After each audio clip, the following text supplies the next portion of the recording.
ሰላም ጤና ይስጥልን። ይህ የውሎ ኢትዮጵያ የሐምሌ 8 ቀን 2018 ዓ.ም የምሽት አጫጭር ዜና ጥንቅር ነው። ከዜናው ጋር እኔ በረከት ሳምሶን ነኝ። እስከ ዜናው ማብቂያ አብራችሁን ሁኑ። በመጀመሪያም አርዕስተ ዜናዎችን እናስቀድም። በመጀመሪያም የኢትዮጵያ ሀገራዊ ምክክር ጉባኤ በይፋ ተጀምሯል። ስለዚህ የምንመለከት ይሆናል። እንዲሁም በአዲስ አበባ ከተማ አልኮል ጠጥተው ሲያሽከረክሩ የነበሩ 3000 አሽከርካሪዎች በደንብ መተላለፍ ተቀጥተዋል። ስለነሱም የምንመለከት ነው የሚሆነው።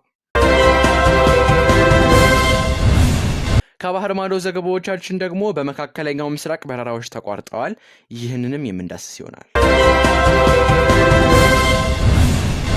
በመጨረሻም በሆርሙዝ ወሽመጥ በሁለት የኤምሬት ታንከሮች ላይ በተፈጸመ ጥቃት የአንድ ሰው ሕይወት ሲያልፍ 8 ሰዎች ቆስለዋል። ስለዚህም የምንመለከት ይሆናል። እስከ ዜናው ማብቂያ አብራችሁን ሁኑ።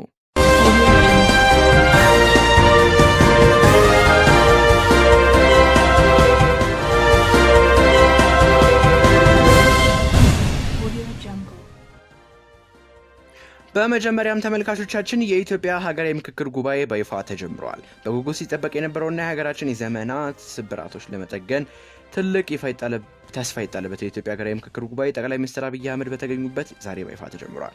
የዚህ ምክክር ዋና ዓላማ ስር የሰደዱ የፖለቲካ የማህበራዊና የማንነት ክፍፍል ችግሮችን በጠመንጃ አፈሙዝ ሳይሆን በውይይት በብልሃት መፍታት ነው። የኢትዮጵያ ብሔራዊ ምክክር ኮሚሽን ከተመሰረተበት ጊዜ ጀምሮ እንደ የምሁራን ጥርጣሬ፣ የአካባቢ ግጭቶችና የተለያዩ ቅድመ ሁኔታዎች ያሉ በርካታ ተግዳሮቶችን አልፏል። ሆኖም ኮሚሽኑ እነዚህን ፈተናዎች በጽናት በመቋቋም በሁሉም ክልሎች እውነተኛ አሳታፊነትን ያረጋግጡ ውይይቶችን በማካሄድ ዛሬ ሊደረሰበት ታሪካዊ ምዕራፍ መብቃቱም ተነግሯል። የዛሬው የኢትዮጵያ ሀገራዊ ምክክር ጉባኤ ጅማሩ የፍጻሜ ማረጋገጫ ሳይሆን በእምነትና በቅንነት መጓዝ ስለሚያስፈልግ ረጅም ጊዜ መጀመሪያ እርምጃ እንደሆነም ተመላክቷል። በአሁኑ ወቅት የምክክር ጠረጴዛውን ያነሱ ተመካካሪዎች የሀገርን ኑሮ ላይ የተሸከሙ በመሆኑም ለሰላም አስፈላጊ ቅድመ ሁኔታዎችን የሚጥሉና በምክክር ላይ የዋጋ ተመን የሚያስቀምጡ አካላትን ወደ ጎን በመተው ለጋራ ሀገራዊ ራዕይ ቅድሚያ መስጠት እንደሚገባቸውም ጥሪ ቀርበዋል።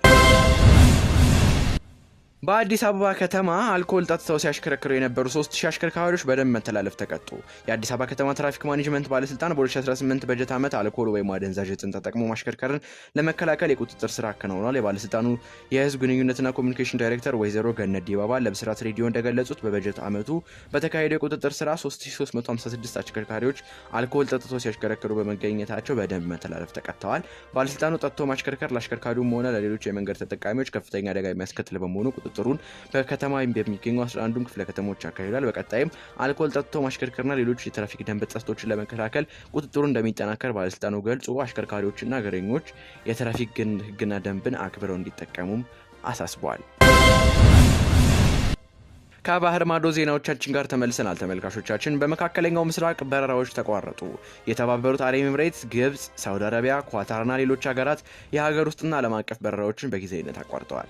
ኢራን በገልፍ ሀገራት ላይ መፈጸም የጀመረችው ጥቃት በረራዎቹ እንዲቆሙ ምክንያት መሆኗም ተገልጿል። በተጨማሪም ሳውዲ ከየመኑ ሁቲ ጋር ያደረገችው የተኩስ ልውውጥ ሌላኛው ምክንያት ነው ሲል ትራቨል ኤንድ ቱር ወርልድ ገልጿል። በሆርሙዝ ወሽመጥ በሁለት የኤምሬት ታንከሮች ላይ በተፈጸመ ጥቃት የአንድ ሰው ሕይወት ሲያልፍ 8 ሰዎች ቆሰሉ።